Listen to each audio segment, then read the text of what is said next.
Welcome to Nikki's Nightmares, where chilling tales come to life. In today's terrifying story, we step into the most haunted locations in California, where luxury hotels turned into death traps, iconic comedy stages echo with something far darker than laughter, and a sprawling mansion was built to confuse the restless dead themselves.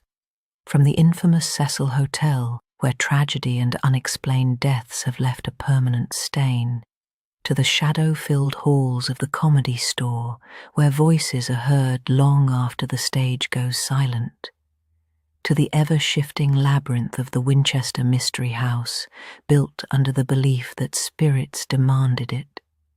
These places hold histories that refuse to stay buried. Haunted whispers, unexplained shadows, and lingering presences will leave you questioning what's real and what may still be watching from the dark. If you love scary stories, paranormal encounters, and true horror experiences, you're in the right place.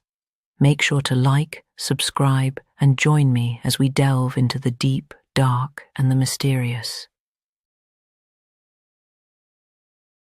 Tonight, we step beyond the surface of California's sunlit streets and into places where darkness has quietly taken root.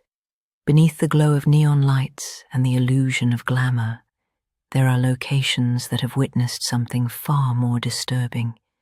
Places where tragedy lingers, where history refuses to rest, and where something unseen may still be watching. These are not just stories. They are places with histories carved into them, layer by layer, moment by moment, until something deeper begins to form, something that lingers in the silence, something that moves just beyond sight. Haunted whispers, unexplained shadows, and the quiet, persistent feeling that some places are not meant to be understood. Cecil Hotel, a century of horror. Built in 1924 by hotelier William Banks Hanna, the Cecil Hotel was never meant to become what it is today. It was designed as a destination for wealth, for influence, for those seeking luxury in the heart of Los Angeles. With its grand marble lobby, stained glass windows, and towering palm-lined interior, it stood as a symbol of promise, an architectural statement of ambition. But ambition does not always survive reality. Just a few years after its grand opening, the Great Depression reshaped the city. The area surrounding the hotel slowly transformed into what would become known as Skid Row, a place where desperation settled in and hope struggled to survive. The Cecil changed with it. The wealthy vanished. In their place came the lost, the forgotten, and sometimes the dangerous. And then the deaths began. By the 1930s, the Cecil had already become a place associated with tragedy. At least 6 reported suicides occurred within that decade alone. Some drank poison, others chose more violent ends, slashing their throats, firing bullets, or stepping out of windows into the void below. In 1934, a man named Louis D. Borden ended his life inside the hotel by cutting his throat with a razor. Just a few years later, Roy Thompson climbed to the top and jumped, his body landing on the skylight of a neighboring building. But what followed was far more disturbing. In 1944, a young woman named Dorothy Jean Purcell awoke in the night with severe pain. She had no idea she was pregnant. Alone in a bathroom, she gave birth to a child she believed was dead. In a moment of shock and confusion, she threw the infant out of a window. The child was alive. She was later found not guilty by reason of insanity. The Cecil absorbed it all. The decades that followed did not bring peace. In 1962, a woman named Pauline Otten leapt from a 9th-floor window after an argument with her estranged husband. As she fell, she struck a man named George Giannini who had been walking below. Both died instantly. 2 lives ended in a single, violent moment. Incidents like these became so frequent that the Cecil earned a chilling reputation, one that locals would come to know as the most haunted hotel in Los Angeles. But the hotel's darkness didn't stop at tragedy. It welcomed something far worse. In the mid-1980s, a man known as the Night Stalker took up residence at the Cecil. His name was Richard Ramirez. During his killing spree, Ramirez lived on the hotel's top floor.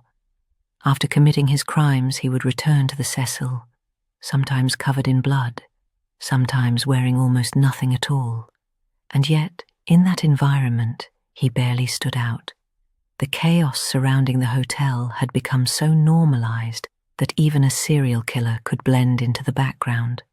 Years later, another killer would follow.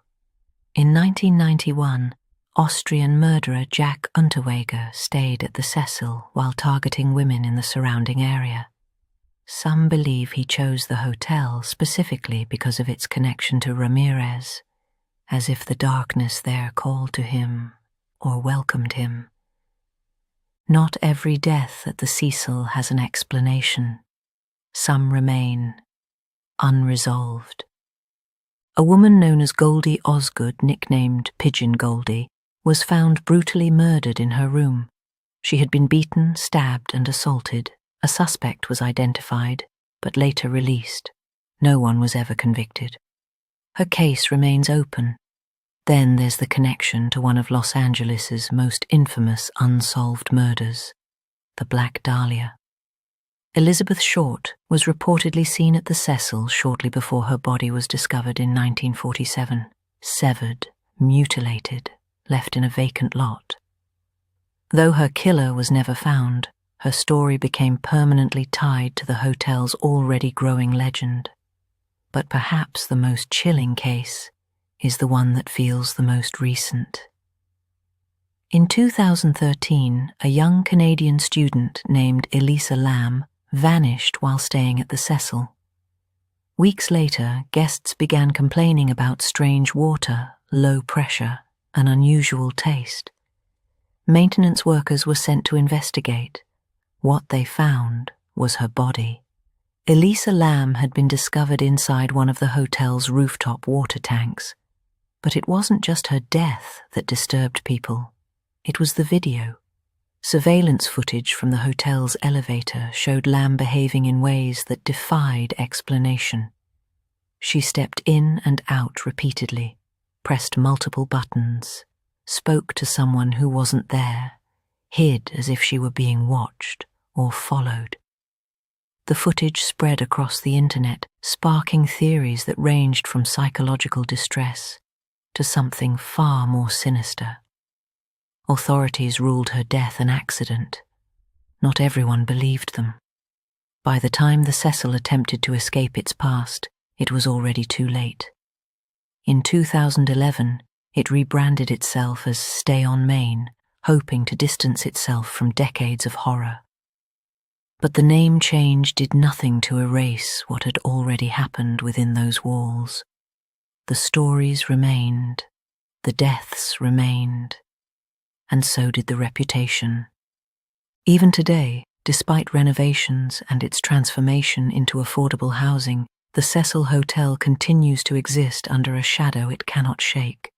Because some places don't just hold memories, they absorb them, layer by layer, tragedy upon tragedy, until something deeper begins to form, something unseen.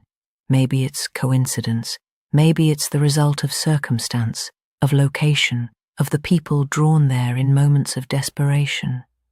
Or maybe some buildings don't just witness darkness, they become part of it. And once that happens, it never really leaves. The Comedy Store is haunted, and it's not a joke. The story of the Comedy Store doesn't begin with comedians at all. long before it became one of the most iconic stages in entertainment history. The building lived a very different life. In the 1940s and 1950s, it operated as a glamorous supper club known as Ciro's, a place drenched in smoke, music, and whispered deals. Celebrities walked through its doors, powerful figures gathered behind closed curtains, and beneath the surface of its polished exterior, darker forces moved quietly in the background. Ciro's was deeply tied to organized crime, and like many places touched by that world, not everything that happened inside its walls stayed buried. By 1972, the building had changed hands. Sammy Shaw and Mitzi Shaw transformed it into what would become the Comedy Store. But while the stage was reborn with laughter, the structure itself carried something older, something that didn't fade with time. Mitzi Shaw shaped the club into a legendary launching pad for comedians. She darkened the walls, forcing focus onto the performer, creating an intimate and raw atmosphere. It became a proving ground, a place where careers were born and sometimes quietly broken, because behind the laughter there was tension and sometimes tragedy. In the late 1970s and early 1980s, a conflict began to grow among performers. At the time, comedians weren't paid for their sets. Many began pushing for change, for recognition, for fairness. One of them was a man named Steve Lubetkin. When those efforts failed, when doors closed instead of opening, something inside him gave way. He took his own life outside the very place where he once performed, and in his final note, he wrote a line that would echo long after his death. "My name is Steve Lubetkin. I used to work at the Comedy Store." Some believe he never truly left, that his presence still lingers near the stage, watching, waiting, as if hoping for another chance, or perhaps making sure no one else is forgotten. But Lubetkin isn't the only spirit said to haunt the building. Deep beneath the club, the basement tells a different story. There are whispers of a woman who died there decades ago, linked to an illegal medical procedure in a hidden underground clinic. Late at night, after the final act has ended, staff have reported hearing something faint but unmistakable, soft crying, moaning, a sound filled with pain. And when they follow it, when they step into the darkness to find its source, there's nothing there. Then there are the remnants of the building's earliest days, when Ciro's was still under mob influence. Rumors suggest that the basement wasn't just a place for storage, but for something far more sinister: gambling, bootlegging, violence, even murder. Some believe an angry male spirit still resides there, a victim of whatever took place in those hidden rooms, a presence that never found peace. Upstairs, the activity continues. One of the most commonly reported figures is known only as the Jacket Ghost. Witnesses describe a man wearing a World War II-era bomber jacket, standing near the bar or slipping silently through the crowd. He appears without warning and disappears just as quickly, always just behind you, always just out of reach. Another presence is far less subtle. His name is Gus. In life, he was said to be connected to the mob, an enforcer tied to the building during its Ciro's era. In death, some believe he still sees himself as a guardian of the space. Dressed in a dark suit, Gus is often described as watching the room, observing the staff, monitoring the crowd, and when he's displeased, he doesn't stay quiet. There are stories of objects moving on their own, chairs shifting, items being thrown without warning.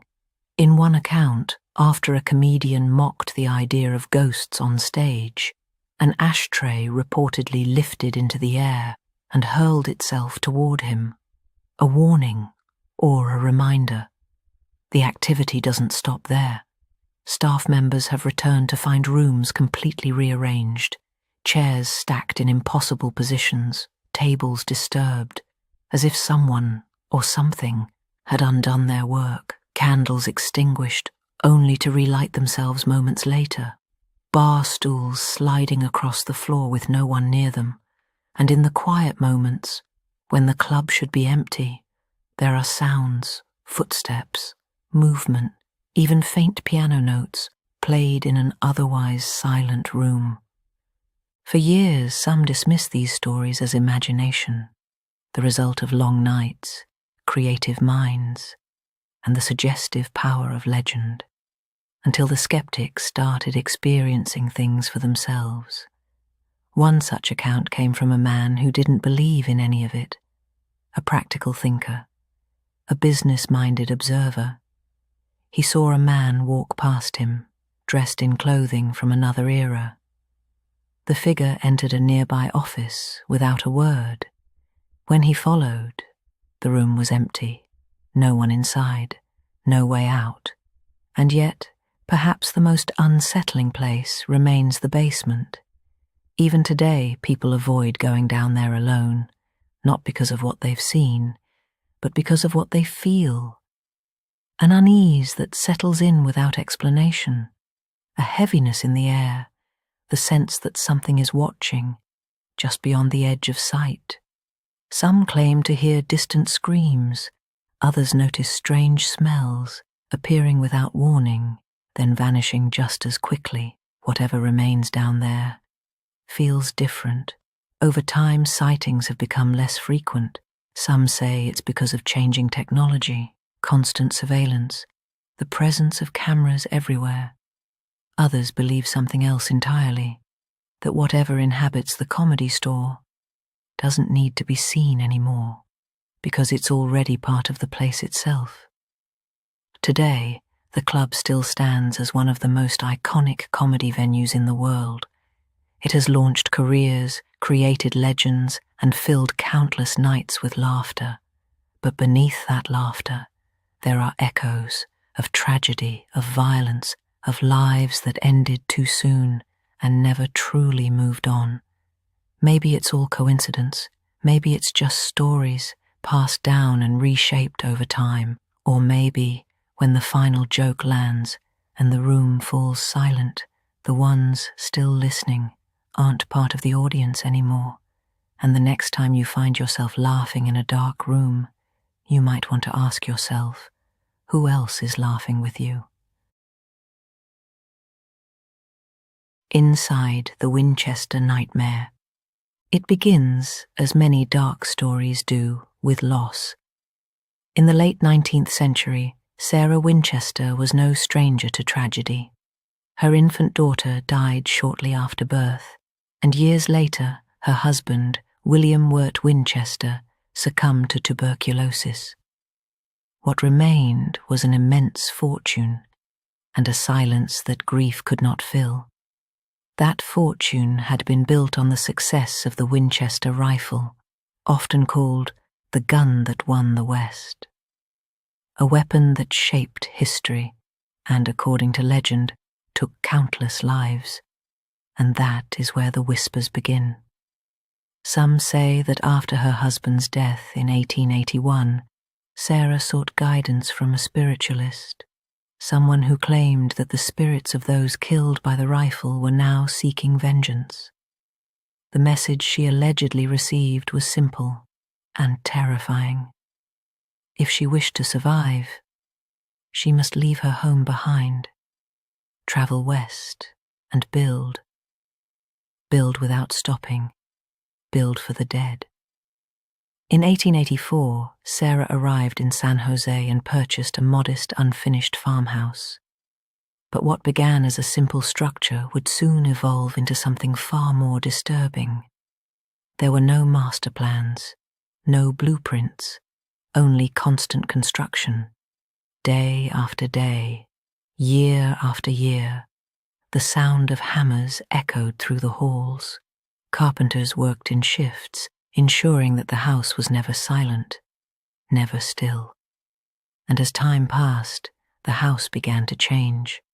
What emerged was not a home, but a maze, a sprawling 24,000 square foot labyrinth containing over 160 rooms, more than 10,000 windows, nearly 2,000 doors, staircases that led nowhere, doors that opened into walls, or worse, into empty air. Hallways twisted into themselves, rooms were built, then sealed off, only to be rebuilt again in a different form.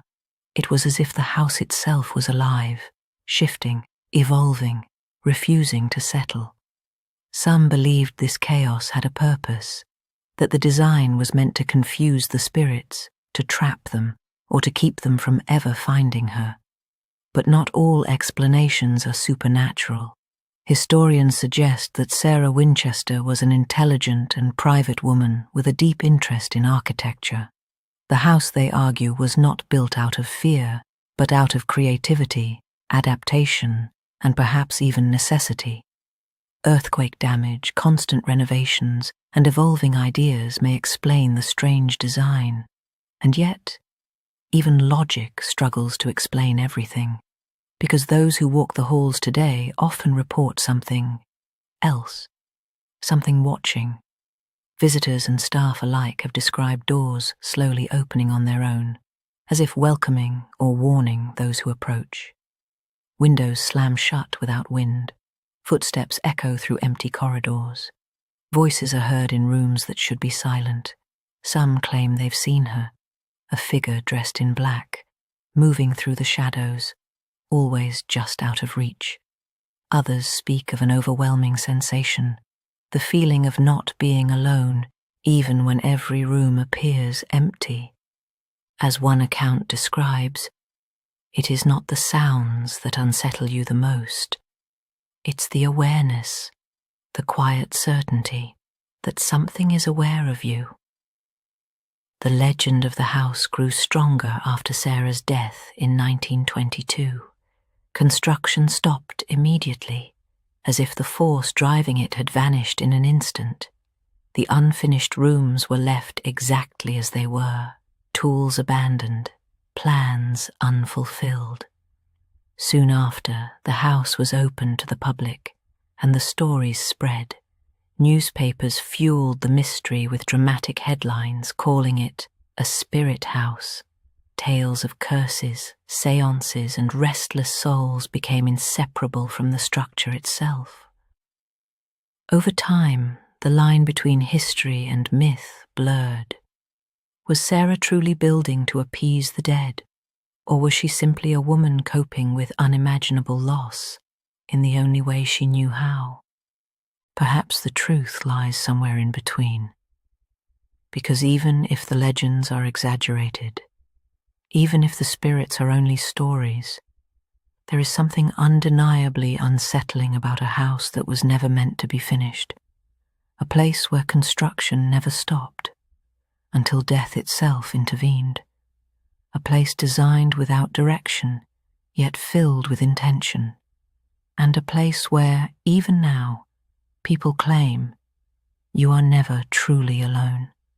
So the next time you find yourself walking through the winding halls of the Winchester Mystery House, take a moment to listen, not just to the creaking floors or the distant echoes, but to the silence in between, because in that silence, something might be listening back.